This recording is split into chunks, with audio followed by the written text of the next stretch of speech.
Hey there, I'm Brandon. And this is Dirt Church Devotional. I want to read something to you I've been chewing on for a little bit. It's a little bit challenging to me, maybe it will be to you. This is out of Mark chapter 16, starting in verse 15. It says, Jesus said to them, "Go into all the world and preach the good news to all creation. Whoever believes and is baptized will be saved, but whoever does not believe will be condemned." Everybody gets that part. This is where it gets a little bit challenging.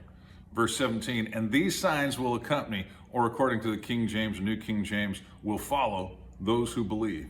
In my name they will drive out demons.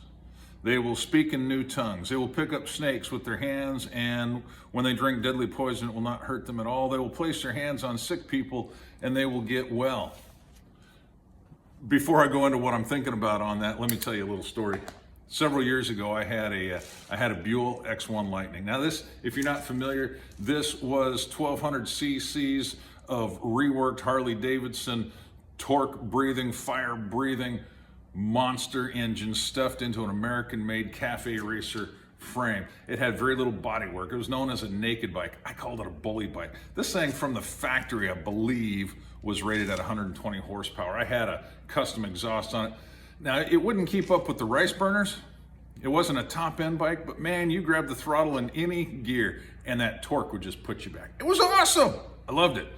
So let me fast forward. I'm out riding with my buddy Jeremy Beebe one day, and we're running up through Lewis County through Highway 12. We're on Forest Road 25, and we're hitting some good corners, and he stops and he comes back to me. I was following him.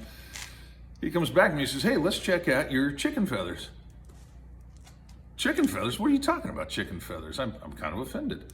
And he looks down, he bends down, he looks at the tires, and he shows me. He says, "No, look." He says, "The wear marks on your tire, it'll show you how far over you're leaning." And I'll be honest with you, apparently I wasn't leaning very far because my chicken feathers weren't up very high. He challenged me. He said, "Let's go a little bit harder. Push it just a little bit harder." So we take off, and I'm following him, and I determined to go a little harder. And I'm going harder, I'm going harder. I'm leaning left, I'm leaning right. And all of a sudden, I lean so far that I actually hit the foot peg, and it bounces the foot peg, but the bike is steady. We stopped a little bit later and checked, and my chicken feathers were way up. They were going, I was doing so much better. And you know what I found out? That bike was designed for so much more. The capability of the bike was so much more than I was given credit for, because I was holding it back. It was solid, but I was the chicken. Anyways, let's move back to Mark chapter 16. Jesus said, "These signs will follow." Now, one of the questions you got to ask yourself is, you going to believe Jesus, or are you going to believe yourself and your own experiences? You see, he said these signs will follow. You remember playing follow leader as a kid? What had to happen? Before anybody could follow, the leader had to move out.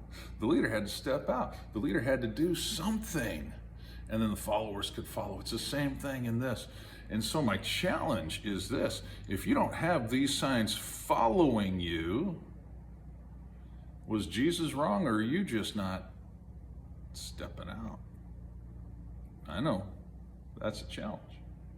But let me tell you this, back to the bike. I found out it was so much fun pushing that bike so hard, and it was still solid. It was more fun than just puttering around like I had been doing. And I believe in our faith life, it's going to be so much more fun when we step out and we push the limits of what God designed us for. Chew on that. We'll talk to you next time.